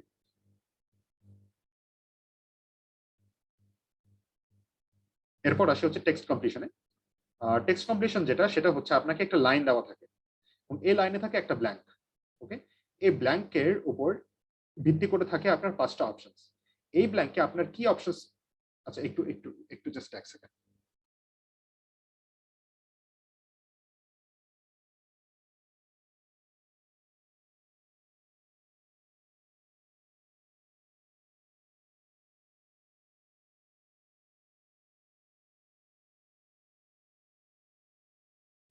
ওকে, excuse me, I am sorry. আচ্ছা, টেক্সট কমপ্লিশন 1 ব্ল্যাঙ্ক মানে হচ্ছে এই যে এখানে আপনার একটা লাইন দেওয়া থাকবে, এবং এই লাইনের উপর থাকবে একটা ব্ল্যাঙ্ক, এবং এই ব্ল্যাঙ্কে আপনার কি কিওয়ার্ড বসতে পারে। ঠিক আছে, এই কারেক্ট ওয়ার্ডের উপর আপনি ক্লিক করবেন। ওকে, ফ্লেক্সিবিলিটি বসবে নাকি ডিফিডেন্স বসবে নাকি এরকম একটা 5টা ওয়ার্ড দেওয়া থাকবে, এরকম আপনাকে 5টা অপশনস দেওয়া থাকবে, আপনি কারেক্ট অপশনস এর উপর ক্লিক করবেন। ঠিক আছে, এটা হচ্ছে আপনার টেক্সট কমপ্লিশন 1 ব্ল্যাঙ্কের জন্য। টু ব্ল্যাঙ্কের জন্য হচ্ছে আপনার এই যে এখানে টু ব্ল্যাঙ্ক মানে হচ্ছে এখানে একটা একটু বড় সেন্টেন্স দেওয়া থাকে এবং বড় সেন্টেন্সে আপনার দুইটা অপশন দেওয়া থাকে। ব্ল্যাঙ্ক 1 এর জন্য দেখেন আপনার তিনটা অপশন এবং ব্ল্যাঙ্ক 2 এর জন্য আপনার তিনটা অপশন। ওকে, ব্ল্যাঙ্ক 1 এ যেটা আপনার কারেক্ট আনসার মনে হয় সেটাতে আপনি ক্লিক করবেন, আর ব্ল্যাঙ্ক 2 তে যেটা আপনার কারেক্ট আনসার মনে হয় সেটাতে আপনি ক্লিক করবেন। ওকে, এবং এখানে একটা জিনিস বলা বাহুল্য যে অনেকে জিজ্ঞেস করে থাকে যে আচ্ছা ভাইয়া যদি আমি একটা ঠিক করি আর একটা ভুল করি তাহলে কি আপনি মার্ক পাবো? আনসার হচ্ছে যে না, আপনি মার্ক পাবেন না। আপনাকে এখানে ফুল মার্কস পেতে হলে মানে এই কোশ্চেনে আপনাকে, আপনি যদি এই কোশ্চেনে নম্বর পেতে চান তাহলে আপনাকে অবশ্যই ব্ল্যাঙ্ক 1 এর জন্য কারেক্ট আনসার দিতে হবে এবং ব্ল্যাঙ্ক 2 এর জন্য, দুটার জন্য আপনাকে কারেক্ট আনসার দিতে হবে। আপনি যদি যখন একটা ঠিক করেন তাহলে কিন্তু আপনি মার্ক পাবেন না, আপনি মানে এই কোশ্চেনের জন্য আপনি 0 পাবেন। তারপরে 3 ব্ল্যাঙ্কের জন্য এরকম আর কি একটা বড় আপনাকে একটা লাইন দিয়ে দেওয়া হবে। ব্ল্যাঙ্ক 1 এর জন্য আপনার থাকবে তিনটা অপশন, ব্ল্যাঙ্ক 2 এর জন্য আপনার থাকবে তিনটা অপশন, আর ব্ল্যাঙ্ক 3 এর জন্য আপনার থাকবে তিনটা অপশন। ওকে, সো এখানে আপনাকে কিন্তু তিনটাই ঠিক করতে হবে, তিনটাই কারেক্ট আনসার দিতে হবে। ওকে, মানে এমন করলে হবে না যে আপনি দুইটা কারেক্ট আনসার দিলেন এবং একটা ভুল করলেন, তাহলে কিন্তু এই আনসারটা পুরাই আপনার কাটা, মানে আপনি 0 পাবেন এই প্রশ্নের জন্য।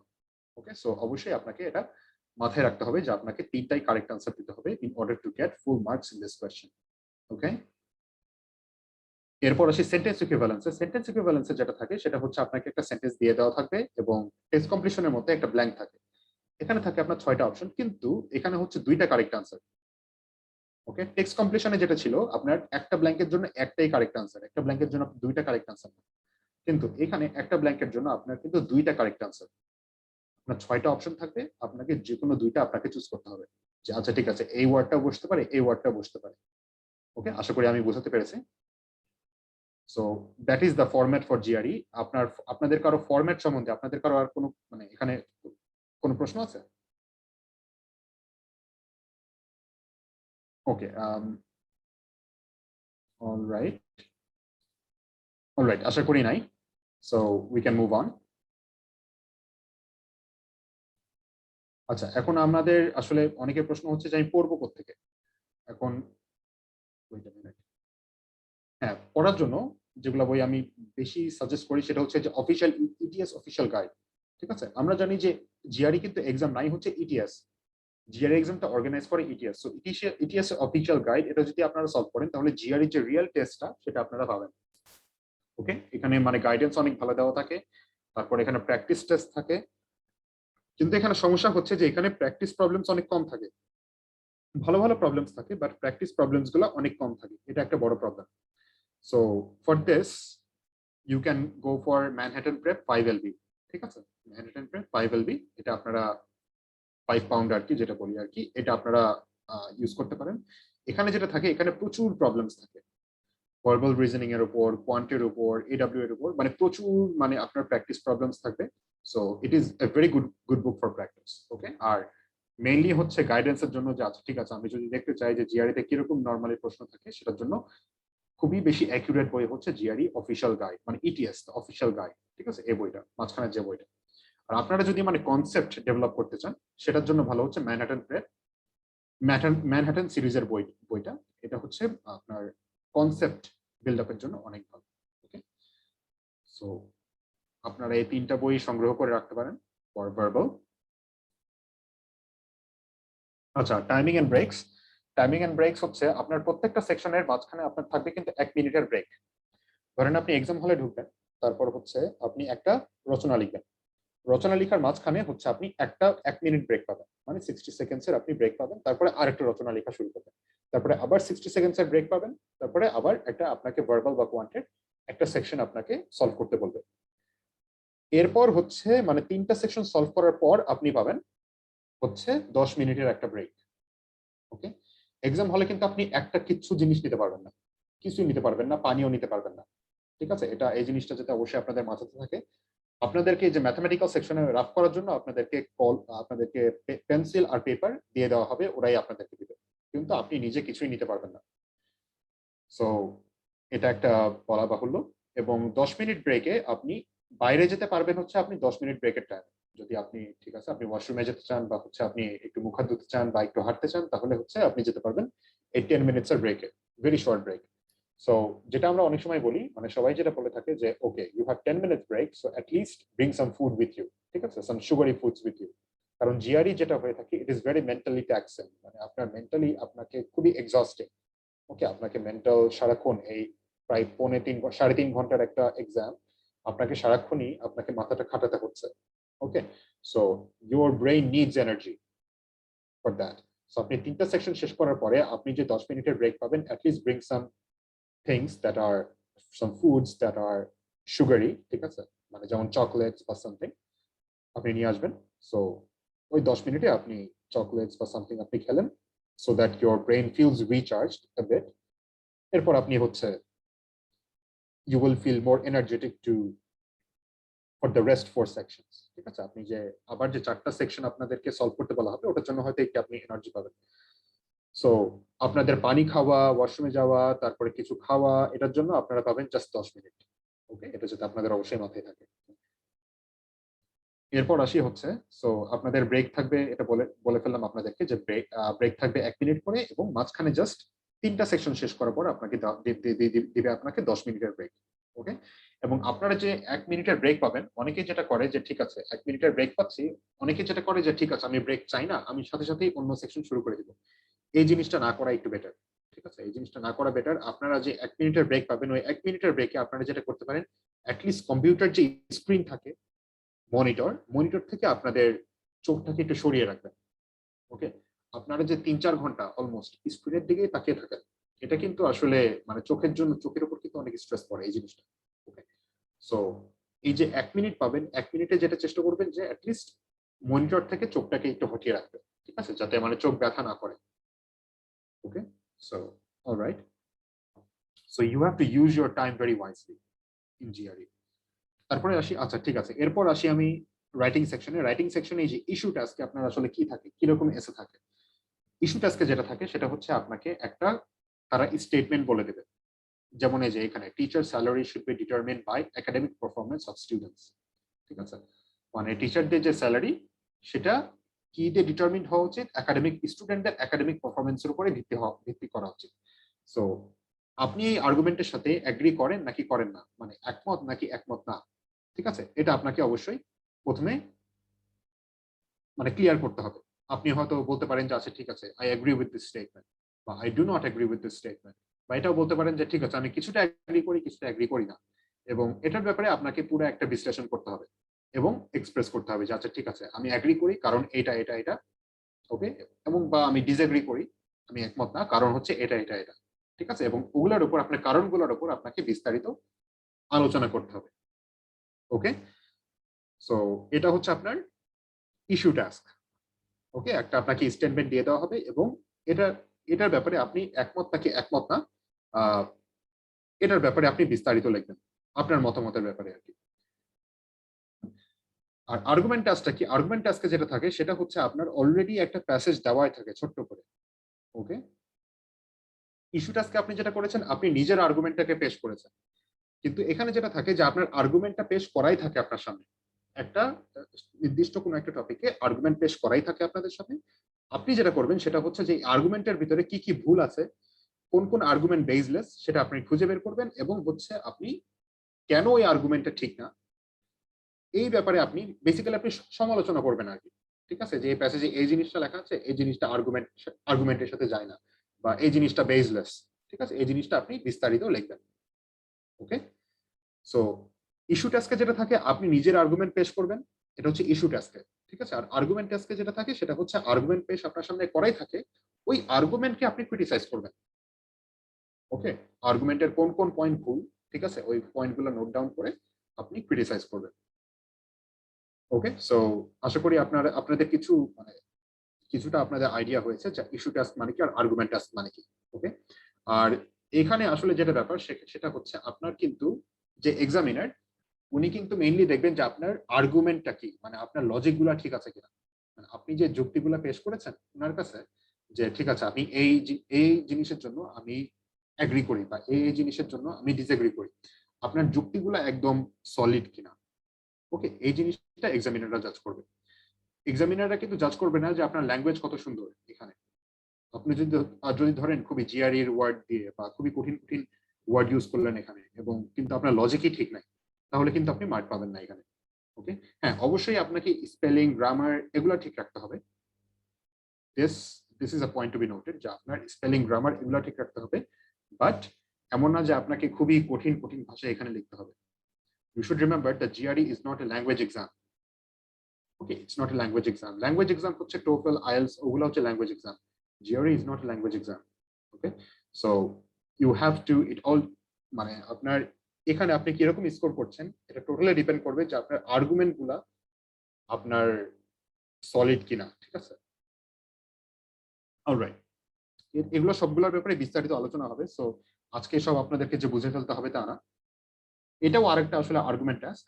ছোট্ট একটা আপনার প্যাসেজ দেওয়া আছে, আর্গুমেন্ট পেশ করা আছে অলরেডি, এবং এটার উপর আপনাদেরকে ক্রিটিসাইজ করতে হবে যে এই আর্গুমেন্ট ঠিক নাই, ওই আর্গুমেন্ট ঠিক নাই, কেন ঠিক নাই, এটাকে আপনাকে মানে যুক্তিগুলো খণ্ডন করতে হবে আর কি। ওকে, সো ডেফিনেটলি আপনার স্পেলিং, পাংচুয়েশন আর গ্রামারটা অবশ্যই ঠিক থাকতে হবে। ওকে, বাট এমন না যে আপনাকে সেন্টেন্স স্ট্রাকচার খুবই আপনার টাফ হতে হবে বা আপনার খুবই কঠিন কঠিন ভাষা ইউজ করতে হবে তাহলে আপনি ভালো মার্ক পাবেন, এরকম কিছু না। ওকে, আপনার লজিক গুলা ঠিক রাখতে হবে। ওকে, এটা হচ্ছে রাইটিং সেকশনে। তারপরে হচ্ছে আপনার ভোকাবুলারি। ভোকাবুলারিটা very very important for GRE. So vocabulary মুখস্থ আপনারা হয়তো অনেকেই শুনেছেন যে অনেক ওয়ার্ড মুখস্থ করতে হয় এখানে। ইয়েস, ইট ইস ট্রু যে অনেক ওয়ার্ড মুখস্থ করতে হয় এখানে। And the best resource for memorising vocabulary হচ্ছে Magoosh flash cards. In my opinion এটা হচ্ছে ম্যাগুস ফ্ল্যাশ কার্ডস। ঠিক আছে, আপনাদের সবারই স্মার্টফোন আছে, সো আপনারা অলরেডি অ্যাপ স্টোরে যেয়ে বা গুগল প্লেতে যেয়ে আপনারা ম্যাগুস ফ্ল্যাশ কার্ড সার্চ দিলে আপনারা ম্যাগুস ফ্ল্যাশ কার্ড পেয়ে যাবেন। ওকে, সো ওখানে দেখবেন এই যে এরকম ভাগ করা থাকে, বেসিক ওয়ার্ডস, ইন্টারমিডিয়েট ওয়ার্ডস, অ্যাডভান্সড ওয়ার্ডস। এখানে ইন টোটাল থাকে 1000টার ওয়ার্ডের একটু বেশি আর কি।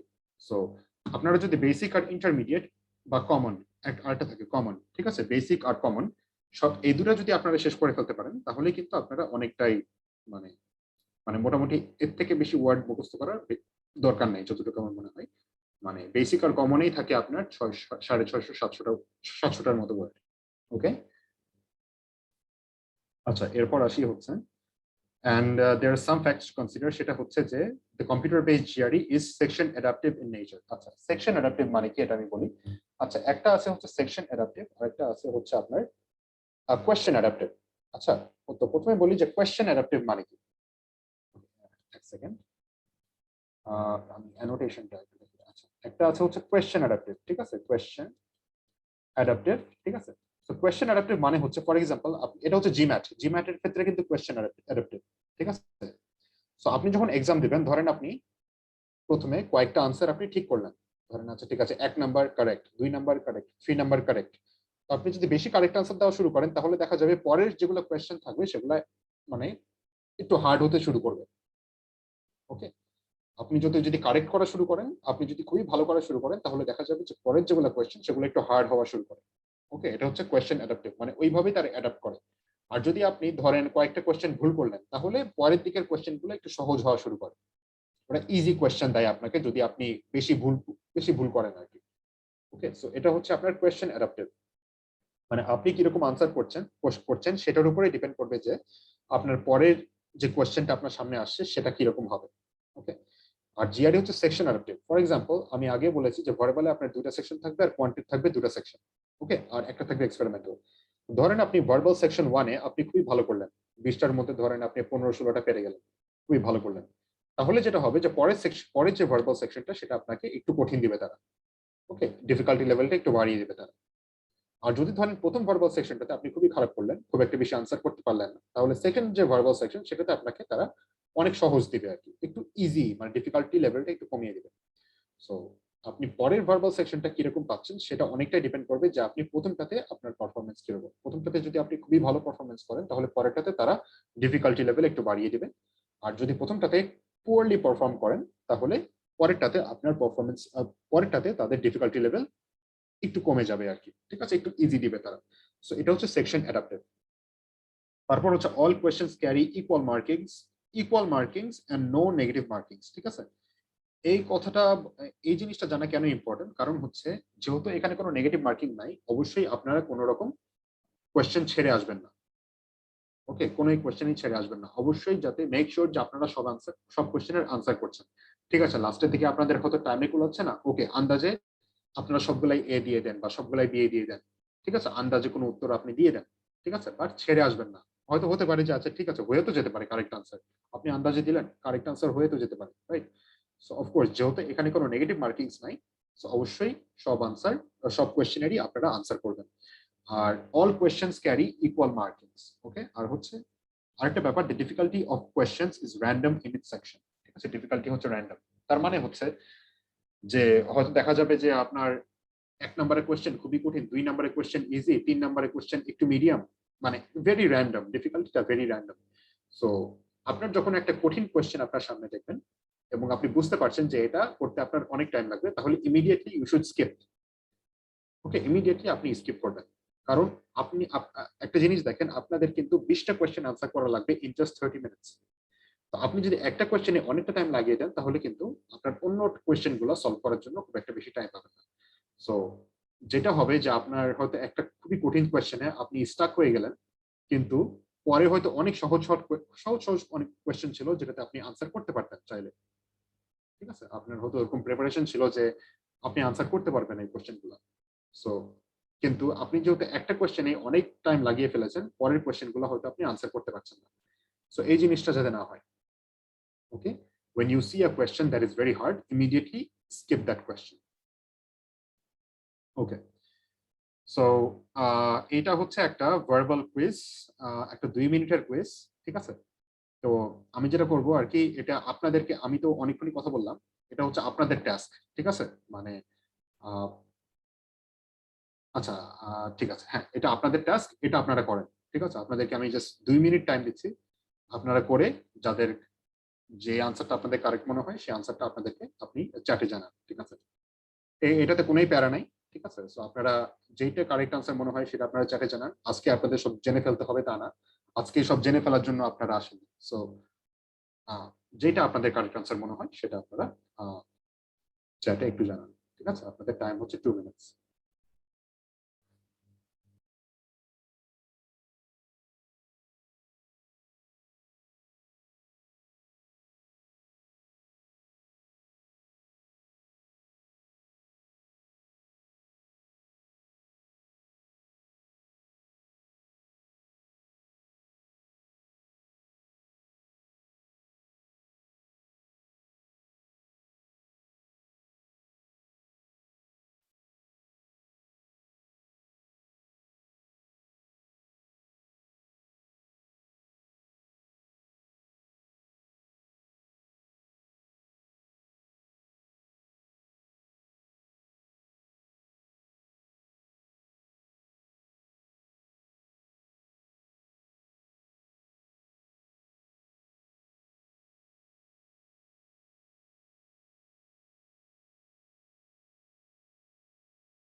ওকে, ওয়েট, সরি, আমার কোথায় কথা শোনা যাচ্ছিল না আর কি। So the correct answer will be B, ঠিক আছে। সো যারা যারা হয়তো অন্য আনসার ভেবেছিলেন, ডাজন্ট ম্যাটার, ঠিক আছে, এটা প্রথম ক্লাস। সো আপনাদেরকে আজকে সবকিছু জেনে ফেলতে হবে না। সো আপনাদের রিডিং কম্প্রিহেনশনস এর উপর, তারপর টেক্সট কমপ্লিশনের উপর, সেন্টেন্স ইকুইভ্যালেন্সের উপর আপনাদেরকে বিস্তারিত এগুলো আলোচনা করা হবে। সো যারা অন্য আনসার ভেবেছেন ডাজন্ট ম্যাটার, এখানে দুইজন আনসার করেছেন, ফর এক্সাম্পল সাদিয়া আপু, তারপর মেহেদিজ আপু, correct answer, they both answered correctly, very good. Okay, so the correct answer is B. So alright, এরপর আসি আমরা কোয়ান্টিটেটিভ সেকশনে। কোয়ান্টিটেটিভ সেকশনে হচ্ছে 5 রকমের কোয়েশ্চেন থাকে। একটা হচ্ছে প্রথমেই যেটা আসি সেটা হচ্ছে কোয়ান্টিটেটিভ কম্প্যারিজন। ঠিক আছে, কোয়ান্টিটেটিভ কম্প্যারিজনে যেটা থাকে সেটা হচ্ছে আপনার এরকম একটা ম্যাথ দিয়ে দেওয়া থাকবে এবং এটা থাকে কোয়ান্টিটি এ আর কোয়ান্টিটি বি। এখন অপশন এ হচ্ছে আপনার quantity A is greater than quantity B, option B হচ্ছে quantity B is greater than quantity A, option C হচ্ছে দুটাই ইকুয়াল, কোয়ান্টিটি এও আর কোয়ান্টিটি বি দুটাই হচ্ছে ইকুয়াল, আর কোয়ান্টিটি বি হচ্ছে not enough information is provided to compare them. ঠিক আছে, মানে ইনাফ ইনফরমেশন নাই এটা বোঝার জন্য যে কোনটা বড় কোনটা ছোট। ওকে, সো এটা হচ্ছে আপনার কোয়ান্টিটেটিভ কম্প্যারিজন। তারপর হচ্ছে আপনার single correct discrete math problems. এখানে আপনার যেটা থাকে যে এরকম একটা ম্যাথ আপনার দিয়ে দেওয়া থাকবে এবং এটার উপর ভিত্তি করে থাকবে আপনার 5টা অপশনস, এবং এই অপশনসের যেটা কারেক্ট আনসার সেটাতে আপনি ক্লিক করবেন। ওকে, সিম্পল অ্যাজ দ্যাট, এমসিকিউ এর মতো। তারপর হচ্ছে মাল্টিপল কারেক্টে যেটা থাকে আপনার ম্যাথ দিয়ে দেওয়া থাকবে এবং এখানে আপনার মাল্টিপল কারেক্ট আনসার থাকতে পারে, মানে যে কোনো 3টাও থাকতে পারে, যে কোনো 2টাও থাকতে পারে, যে কোনো একটাও হতে পারে। ওকে, সো আপনাকে যেটা যেটা আপনার কারেক্ট মনে হয় সেটা আপনি চুজ করবেন। তারপর থাকে নিউমেরিক এন্ট্রি। নিউমেরিক এন্ট্রিতে যেটা থাকে এখানে কোনো অপশনস থাকে না, যেহেতু এখানে কোনো অপশনস থাকে না, এখানে জাস্ট একটা ব্ল্যাঙ্ক দেওয়া থাকে। সো যেটা আপনার কারেক্ট আনসার মনে হয় সেটা আপনি কিবোর্ডে টাইপ করে, মানে এখানে কার্সরটা নিয়ে কিবোর্ডে টাইপ করবেন। ওকে, আপনার আনসার হতে পারে 120 বা 240 বা 162, যেটাই হোক আপনি কিবোর্ডে এখানে টাইপ করবেন, এখানে কোনো অপশনস দেওয়া থাকে না। এটা হচ্ছে নিউমেরিক এন্ট্রি। তারপর থাকে ডেটা ইন্টারপ্রিটেশন। ডেটা ইন্টারপ্রিটেশনে যেটা থাকে আপনার এখানে একটা চার্ট দেওয়া থাকে বা গ্রাফ দেওয়া থাকে এবং গ্রাফের উপরে ভিত্তি করে থাকে কোয়েশ্চেন্স। ওকে, এবং ওই কোয়েশ্চেন্সে যেটা আপনার কারেক্ট আনসার মনে হয় সেই আনসারে আপনি ক্লিক করবেন। জিআরইতে অনেকে জিজ্ঞেস করে জিআরই থেকে ভাই ক্যালকুলেটর নিয়ে যেতে দেয়? না, আপনি নিজে কোনো ক্যালকুলেটর নিতে পারবেন না। ওকে, আপনাকে ক্যালকুলেটর কম্পিউটারের মধ্যেই সেট করা থাকে, সেটা হচ্ছে যে এরকম একটা ক্যালকুলেটর দেখতে পাচ্ছেন, খুব একটা বেশি যে উন্নত মানের ক্যালকুলেটর তা না, বা একটা বেশি ভালো ক্যালকুলেটর যে তা না আর কি। ঠিক আছে, এখানে খালি যোগ, গুণ, বিয়োগ, ভাগ এইসবই হয়। এবং আমরা রেকমেন্ড করি যে জিআরই ক্যালকুলেটর যত কম ইউজ করা যায় তত বেশি ভালো। ঠিক আছে, কারণ এটা কিন্তু ভেরি টাইম কনজিউমিং। কোয়ান্টে আপনার থাকে 20টা কোয়েশ্চেন এবং আপনাকে শেষ করতে হবে এটা 35 মিনিটসে। সো ধরেন আপনি চাচ্ছেন যে আচ্ছা ঠিক আছে 6 × 7 এটা আপনি বের করবেন। তো আপনাকে কি করতে হবে দেখেন, আপনি 6 ক্লিক করতে হবে, তারপর টাইমস এখানে মাল্টিপ্লাই ক্লিক করতে হবে, তারপর হচ্ছে আপনাকে 7 ক্লিক করতে হবে, তারপর আপনি ইকুয়ালস টু ক্লিক করবেন, এরপর আপনার এখানে আনসার আসবে। ওকে, সো এটা ভেরি টাইম কনজিউমিং কিন্তু। সো আপনাকে জানতে হবে যে যত বেশি মেন্টাল ম্যাথ করা যায় তত বেশি ভালো। ওকে, তাহলে আপনার এরকম টাইম কনজিউমিং জিনিসে খুব একটা আপনার টাইমটা নষ্ট হবে না।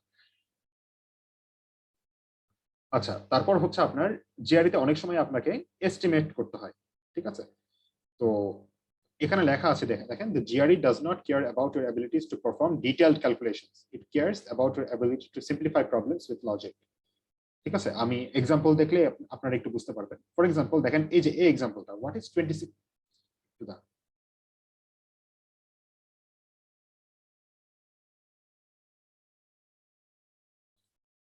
what is 26.3% of 7945? এখন দেখেন এটাতে কিন্তু মানে একটু টাফ ক্যালকুলেশন, তাই না? 26.3% of 7945 এটা আপনি কি করে বের করবেন তাহলে? ওকে, সো এখন যেটা আপনারা করতে পারেন সেটা হচ্ছে যেটা আপনি করতে পারেন এটাকে সিম্পলিফাই করে ফেলবেন। ঠিক আছে, সিম্পলিফাই করে ফেললে কি হবে দেখেন, ধরেন এটাকে 26.3 না নিয়ে আপনি নিয়ে ফেললেন 25%। ঠিক আছে, আর এটাকে আপনি 7945 না নিয়ে আপনি নিয়ে ফেলেন হচ্ছে 8000। ওকে, তাহলে যেটা হবে দেখেন আপনার এখন তো 8000 এর 25% আপনি বের করতে পারবেন, তাই না? 25% অফ 8000 এটা হচ্ছে আপনার 2000 হয়। ঠিক আছে, এখন দেখেন 2000 এর কাছাকাছি আপনার কোনটা আনসার, সেটা হচ্ছে আনসার বি, এটা হচ্ছে আপনার 2000 এর কাছাকাছি answer. Okay, so the correct answer will be B. So এরকম আপনি যদি একটু সিম্পলিফাই করে ফেলেন আপনার প্রবলেমস গুলো, তাহলে কিন্তু আপনার মানে ক্যালকুলেশনস গুলো অনেক ইজি হয়ে যায়।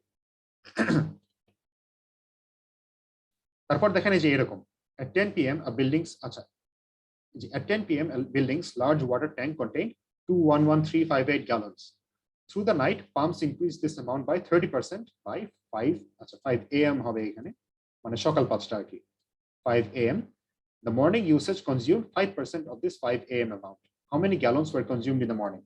তো প্রথমে যেটা বলা হয়েছে যে ইনিশিয়ালি রাত 10টার দিকে ছিল হচ্ছে এত গ্যালন ওয়াটার, ঠিক আছে, কিন্তু তারপর কি হয়েছে যে রাত্রে যেটা হয়েছে আরো পানি পাম্প করা হয়েছে, আরো পাম্প করার ফলে যেটা হয়েছে যে 30% বেড়ে গিয়েছে পানি, ঠিক আছে, ট্যাঙ্কিতে পানি 30% বেড়ে গিয়েছে, কিন্তু সকালে ওয়াটার ইউসেজের কারণে 5% আরো কমে গিয়েছে, মানে 5% কনজিউম করা হয়েছে। ওকে, তো আপনাকে বলা হয়েছে how many gallons were consumed in the morning. এখন দেখেন আপনার যদি 211,358 আপনি যদি এটা নেন তাহলে কিন্তু আপনার ক্যালকুলেশন অনেকটা টাফ হয়ে যায়। সো আপনি 211,358 না নিয়ে আপনি ধরেন নিলেন 2 লাখ, ঠিক আছে, ধরে নিলেন যে 2 লাখ ছিল এবং সকালে থ্রু দ্য নাইট আপনার 30% বেড়ে গেল। 30% অফ 2 লাখ কত হয়? 30% অফ 2 লাখ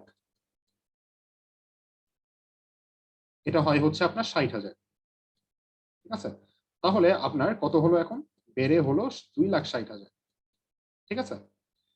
এই 2,60,000-এর 5% কনজিউম করা হয়েছে বাই, মানে 2,60,000-এর 5% কনজিউম করা হয়েছে। 2,60,000 5% হচ্ছে আপনার 13,000। ওকে, 2,60,000-এর 5% হচ্ছে 13,000। সো আপনার 13,000 গ্যালন আপনার কনজিউম করা হয়েছে। এখন 13,000-এর কাছাকাছি আপনার আনসার কোনগুলা? 13,000 কাছাকাছি আপনার হয় সিও হতে পারে বা ডিও হতে পারে।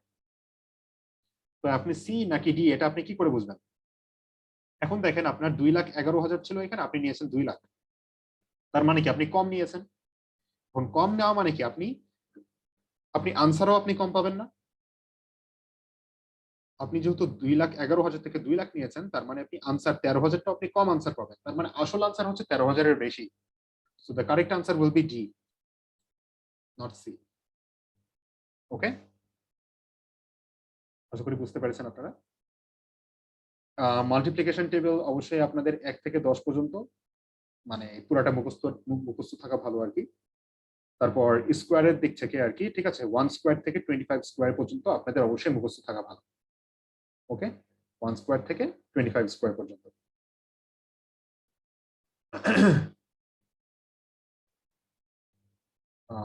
ঠিক গেল। তারপর হচ্ছে টেস্ট ডেতে আপনি কি করবেন অবশ্যই, আচ্ছা, অ্যারাইভ অ্যাটলিস্ট 30 মিনিটস আর্লি। এটা আপনাকে আসলে মানে বেসিক্যালি টেস্ট সেন্টার থেকেই যখন আপনি এক্সাম দিবেন, ধরেন আপনি পরীক্ষা দিবেন 16th অফ সেপ্টেম্বরে, ঠিক আছে, ধরলাম আপনি সেপ্টেম্বর 16 তারিখে আপনি পরীক্ষা দিবেন, তো টেস্ট সেন্টার থেকেই কিন্তু তার আগের দিন আপনাকে কল করবে, কল করে বলে দিবে যে স্যার আপনাকে কিন্তু এই টাইমের মধ্যে আপনি অবশ্যই চলে আসবেন। যেমন আমি পার্সোনালি আমার ইয়েটা বলি, যেমন আমার এক্সাম ছিল হচ্ছে দুপুর 1:30টায়, তো আমাকে টেস্ট সেন্টার থেকে আমাকে কল দিয়ে বলে দেওয়া হয়েছিল যে স্যার আপনি অবশ্যই 12টার মধ্যে চলে আসবেন। তো আমি 12টারও অনেক আগে চলে গিয়েছিলাম। ওকে, সো আর ঢাকাতে তো জ্যাম আছে, জ্যামের সমস্যা এটা তো আপনি জানেনই অবশ্যই। ওকে, সো অবশ্যই অবশ্যই চেষ্টা করবেন যে আগে আগে চলে যেতে, আগে আগে যেয়ে ওখানে আপনি রিল্যাক্স করেন, ঠিক আছে, কিন্তু অবশ্যই তাড়াহুড়া করে ওখানে যাবেন না, because GRE is a big exam এবং এখানে অনেক মেন্টাল এক্সহশন যায় আর কি, ঠিক আছে। সো অবশ্যই আপনারা মানে একদম ফ্রেশ মাইন্ড নিয়ে যাবেন, সকালে কোনো পড়াশোনা করবেন না, যা পড়া আগের রাতেই শেষ করে রাখবেন, সকালে কোনো পড়াশোনা করবেন না। তারপর অবশ্যই ব্রিং চকলেটস এন্ড ওয়াটার, অবশ্যই, ঠিক আছে, so that your brain has enough fuel, ঠিক আছে, আপনার ব্রেইনে যাতে ইনাফ ফিউয়েল থাকে। তারপর হচ্ছে have a good night of sleep, অবশ্যই এক্সামের আগের দিন রাত জাগবেন না। ওকে, আমাদের তো আসলে সবারই মানে বদ্ধ অভ্যাস রাত জাগা আর কি, রাত 2টা 3টা পর্যন্ত আমরা জাগি। সো এই জিনিসটা এক্সামের আগের দিন অবশ্যই করা যাবে না। এক্সামের আগের দিন অবশ্যই 6 to 7 আওয়ার্স আপনারা ঘুমাবেন, মেক শিওর। ওকে, আর অফকোর্স রিমেইন কাম, প্যানিকড হবেন না। এক্সাম হলে অবশ্যই প্যানিকড হওয়া যাবে না, প্যানিকড হলেই কিন্তু দেখা যাবে যে আপনারা মানে সহজ জিনিস ভুল করে আসছেন। So no matter what, remain calm. প্রথম সেকশনটা ভালো হয় নাই, আচ্ছা ঠিক আছে, প্রথম সেকশনটা ভালো হয় নাই তো কি হয়েছে, পরের সেকশনটা দেখি কি হয়। প্রথম সেকশনটা খারাপ হওয়া মানেই পুরো জিআরই খারাপ হয়ে যাওয়া না। Okay, so make sure remember that. আপনার টেস্ট সেন্টারে হচ্ছে তিনটা সেন্টার থাকে, একটা হচ্ছে আমেরিকান অ্যালুমনি অ্যাসোসিয়েশন, একটা হচ্ছে ইউএস সফটওয়্যার, একটা হচ্ছে DNS software. America alumni association এটা বেস্ট। ওকে, এটা বেস্ট, এখানকার ইকুইপমেন্টস গুলাও খুবই ভালো, এবং ওখানে যে আপনারা এক্সাম হলের একটা ফিল পাবেন। ডিএনএস বা ইউএস সফটওয়্যারটা খুব একটা বেশি ভালো না। ওকে, এগুলো জিনিস অ্যাভয়েড করাটাই অনেক অনেক অনেক বেটার আর কি। ঠিক আছে, সরি, আচ্ছা আপনাদের আপনার একটু ইয়েস ভাই এবার বলেন। হ্যালো, ওকে, যদি না বলতে পারেন তাহলে আপনারা চ্যাটে চ্যাটে আপনারা বলতে পারেন আর কি। আচ্ছা, approximately how long does it take to deliver results? Sorry, I've missed it. আচ্ছা, approximately how long does it take to deliver results? মানে রেজাল্ট ডেলিভারি করতে কতদিন টাইম লাগে? আপনি আনঅফিশিয়াল রেজাল্ট সাথে সাথে পেয়ে যাবেন। আপনি এক্সাম হল শেষেই, আপনি এক্সাম হলে যাবেন, তারপর পরীক্ষা শেষেই আপনার আনঅফিশিয়াল রেজাল্টের সাথে সাথে পেয়ে যাবেন।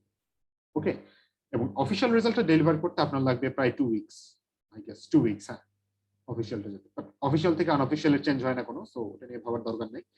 সো আনঅফিসিয়াল রেজাল্ট সাথে সাথে আপনি পেয়ে যাবেন, মানে এটা computerise totally, except for the SS. এসএতে আপনি 0 থেকে, মানে এসএতে আপনি 6 এর মধ্যে কত পেয়েছেন এটা আপনি জানতে পারবেন না। ঠিক আছে, এসএতে আপনি 6 এর মধ্যে কত পেয়েছেন এটা আপনি জানতে পারবেন না, বাট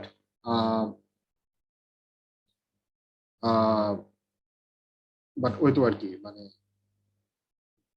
বাকিগুলো সবই আপনি জানতে পারবেন। ওকে, মানে আপনার ভার্বালের স্কোর আর কোয়ান্টের স্কোর এতটুকু আপনি জানতে পারবেন।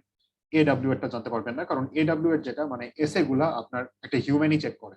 ঠিক আছে, একটা হিউম্যান, কোনো হিউম্যান চেক করে আপনাকে স্কোরটা দিবে। সো ওটা করতে তো একটু টাইম লাগে, সাথে সাথে করে আপনাকে দিতে পারবে না। কম্পিউটার হলে সাথে সাথে আপনাকে করে দিতে পারে। আচ্ছা, আর একটা ব্যাপার হচ্ছে good GRE score is not the only factor in your admission. আরো ফ্যাক্টর আছে। ফর এক্সাম্পল, একটা ডিসেন্ট সিজিপিএ লাগবে আপনার, অফকোর্স 3+। ল্যাঙ্গুয়েজ প্রফিসিয়েন্সি টেস্ট আপনার আইএলটিএস দিলেও হবে, টোফেল দিলেও হবে, যে কোনো একটা দিলেই হবে। একটা ভালো স্টেটমেন্ট অফ পারপাস লাগবে আপনার অবশ্যই। ঠিক আছে, এটা কিন্তু ভেরি ভেরি ইম্পর্টেন্ট। অনেকেই যে এসওপি এই জিনিসটা মানে অনেকেই আন্ডারমাইন করে, কিন্তু এই জিনিসটা কিন্তু ভেরি ভেরি ইম্পর্টেন্ট। এটা কিন্তু গ্র্যাড স্কুলরা ঠিক মতো পড়ে। ওকে, মানে আপনার মোটিভেশন কি ওখানে যাওয়ার। ইউএসএ তে বলে এটা এসওপি, বা আপনার ইউরোপে সেটা বলে হচ্ছে motivation letter. Letters of recommendation লাগবে আপনার 3 জন ভার্সিটির ফ্যাকাল্টি থেকে, আপনার 3টা লেটার অফ রিকমেন্ডেশন লাগবে। আর হচ্ছে রিসার্চ এক্সপিরিয়েন্স যদি থাকে তাহলে এটা খুবই ভালো। যদি যে আপনি, ঠিক আছে, আপনি যদি কোনো পেপার বের করতে পারেন বা আপনার এই জায়গাতে আপনার রিসার্চ এক্সপিরিয়েন্স আছে, তাহলে এই জিনিসটা অনেক ভালো। This will provide you with added advantages. Okay, so not only GRE is important, other things are important too. Okay, so আমরা কিছু প্রবলেম দেখি না হয় এই পর্যন্ত। আপনাদের আর কোনো মানে আর কোনো প্রশ্ন আছে এই পর্যন্ত?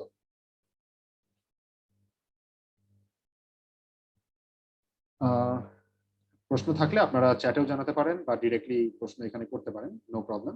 সো এই পর্যন্ত আপনাদের কারো কোনো প্রশ্ন আশা করছি নাই। ভাইয়া ভাইয়া টোটাল কত মার্কের মানে হয় মার্কটা হয় আসলে? টোটাল এই যে, সরি, টোটাল হচ্ছে আপনার 170 মানে টোটাল হয় হচ্ছে 340-এ। ওকে, মানে ভার্বালের জন্য 170 আর কোয়ান্টের জন্য 170, 340-এ হয় টোটাল। ওকে, এন্ড 340-এ আপনি যত পান আর কি। এন্ড 340 প্লাস হচ্ছে আপনার এস এর জন্য আপনার 06। ঠিক আছে, সো এস এতে আপনার 6 আর হচ্ছে ভার্বাল আর কোয়ান্টে দুইটা মিলে হচ্ছে 340। সো আশা করি বুঝতে পেরেছেন, 340 আর 6 আর কি, দুইটা মার্ক তাহলে আলাদা। ডিসেন্ট কত এখানে? সরি, ডিসেন্ট একটা মার্ক। ডিসেন্ট মার্ক এটা আসলে মানে ডিপেন্ড করবে আপনি ইঞ্জিনিয়ারিং ব্যাকগ্রাউন্ডের নাকি আপনি বিজনেস ব্যাকগ্রাউন্ডের, এটার উপর ডিপেন্ড করবে আপনার ডিসেন্ট মার্ক কোনটা। ওকে, ডিসেন্ট মার্ক যেমন ইঞ্জিনিয়ারিং ব্যাকগ্রাউন্ডের জন্য আপনার কোয়ান্টে অনেক ভালো স্কোর থাকা লাগবে, অফকোর্স 160+। ভার্বালে অত ভালো স্কোর না থাকলেও হবে, সমস্যা নেই, বাট কোয়ান্টে 160+ অবশ্যই থাকা লাগবে if you are from engineering background. Business ব্যাকগ্রাউন্ডের জন্য কোয়ান্টে ভার্বালে দুটাতেই 150+, এরকম এরকম থাকা লাগবে। So is for humanities background 150+, 150 হলে অনেক ভালো দুটাতে। ঠিক আছে, কোয়ান্টে আর ভার্বালে। সো ইঞ্জিনিয়ারিং ব্যাকগ্রাউন্ডের জন্য হচ্ছে আপনার কোয়ান্টে অনেক ভালো স্কোর লাগবে, at least 160.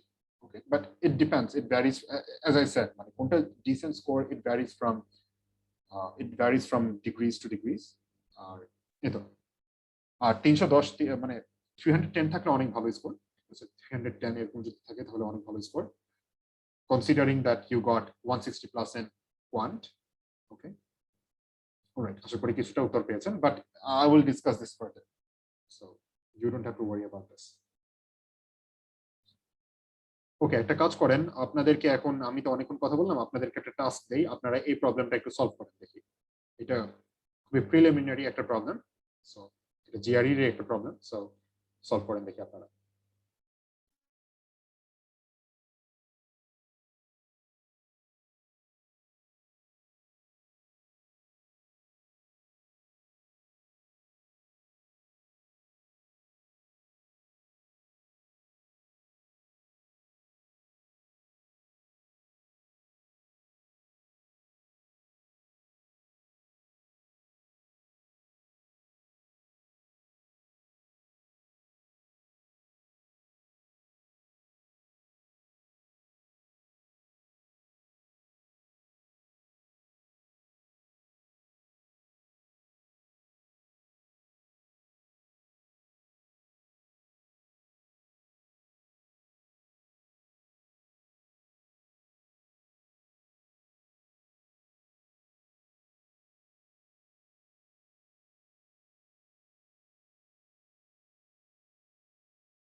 ওকে, সো আমরা একটু দেখি কেন বলা হচ্ছে যে মুভি থিয়েটার এক্স চার্জেস 6 পার টিকেট। ঠিক আছে, মানে পার টিকেটের জন্য তাদের কস্ট হচ্ছে $6।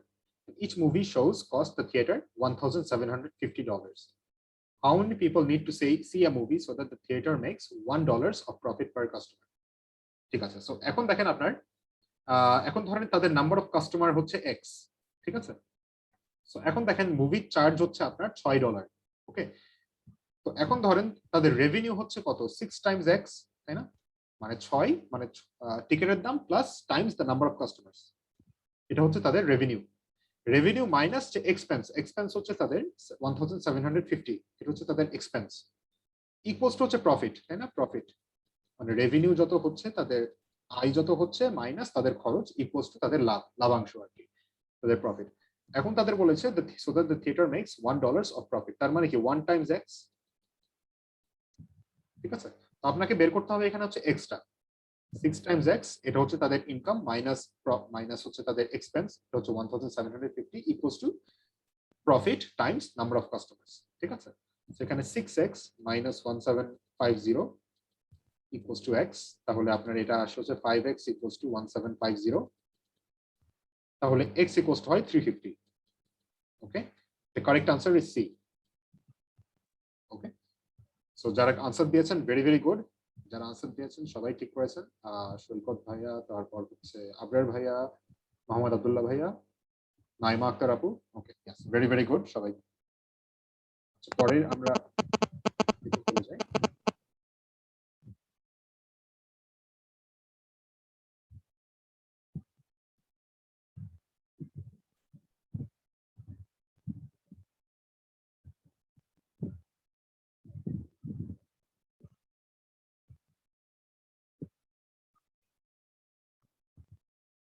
ওকে, এটা আপনারা একটু সলভ করেন।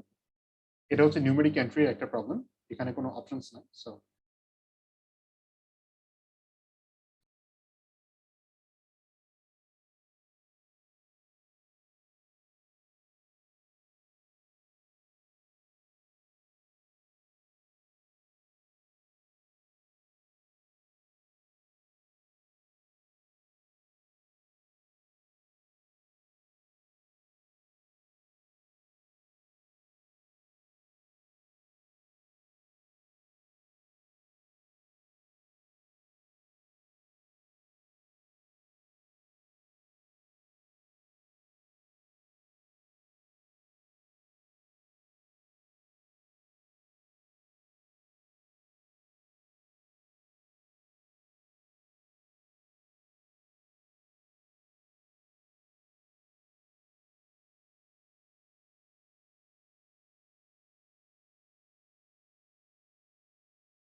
ওকে, সো এখানে দেখেন আপনার, এখানে বলা হচ্ছে যে the club each day the drama club has a car wash. The club pays a fixed amount for supplies.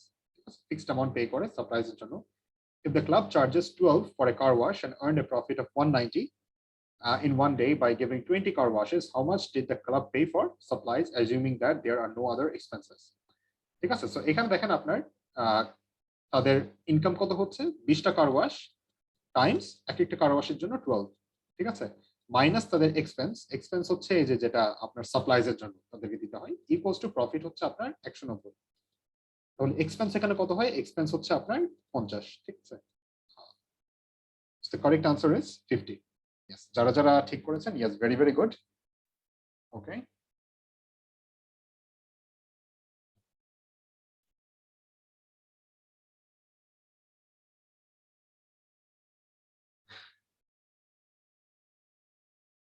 Okay, sir একটা কাজ করেন, আপনারা এই প্রবলেমটা, এটা ভার্বালের একটা প্রবলেম, এই প্রবলেমটা একটু আপনারা সলভ করার ট্রাই করেন, নিচেরটা আর কি।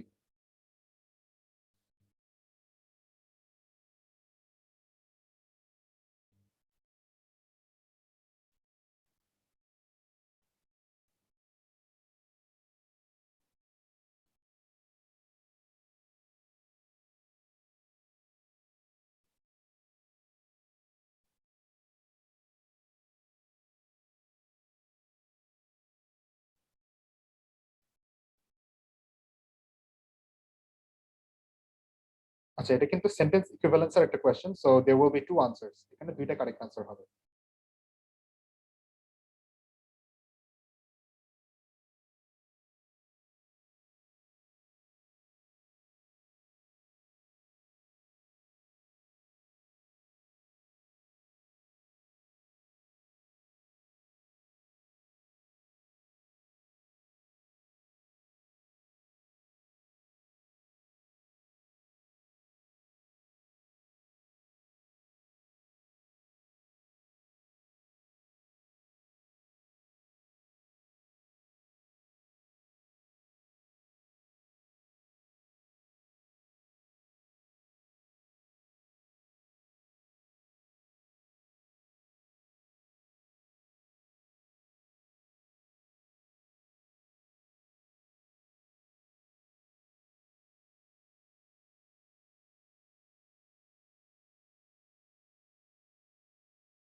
Okay, so এখানে দেখেন in medieval philosophy every physical phenomenon is presumed to have some determinate cause.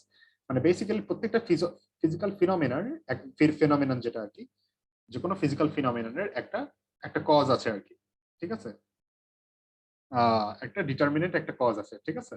So leaving no place for dash in the explanation of particular events.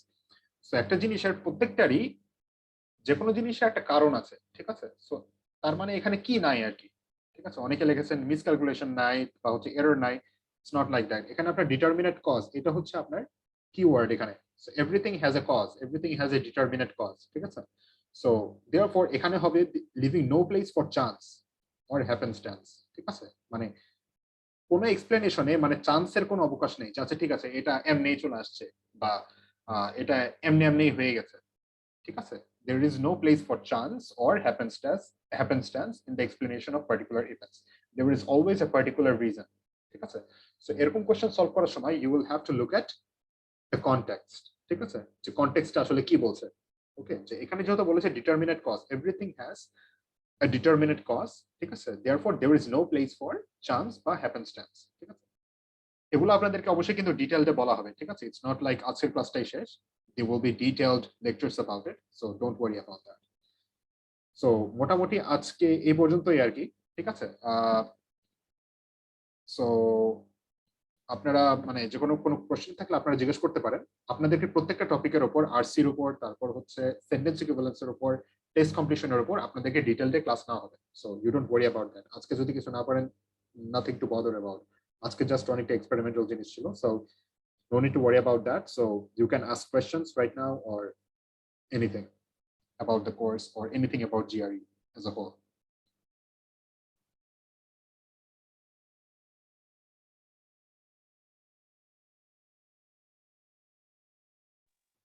Hello. Yes, but Jiapo. In this last question, could we answer more than one choice? I mean, like A and B both are like they are suitable in this case, so we could choose both of them. Yes, you will have to choose both of them. Okay. আপনি যদি একটা answer choose করেন তাহলে আপনার mark পাবেন না আর কি। You will have to choose both. ঠিক আছে, এখানে আপনার বলে দেওয়া থাকবে, এখানে হয়তো বলা নাই আর কি। আমি বলেছিলাম যে এখানে দুইটা কারেক্ট আনসার থাকবে, বাট আপনার কোশ্চেনে বলে দেওয়া থাকবে যে you will have to answer two. Okay, so আপনি কনফিউশনে পড়বেন না যে আপনি দুইটা দিবেন নাকি একটা দিবেন। So okay,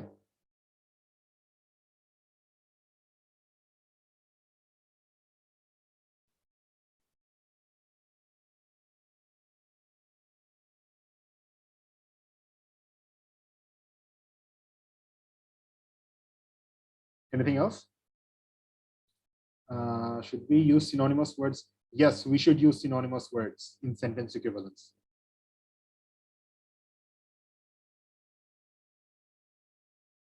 We have to use two synonymous words. In most cases, we have to use synonymous words. Okay, যেমন chance or happenstance হচ্ছে synonymous word.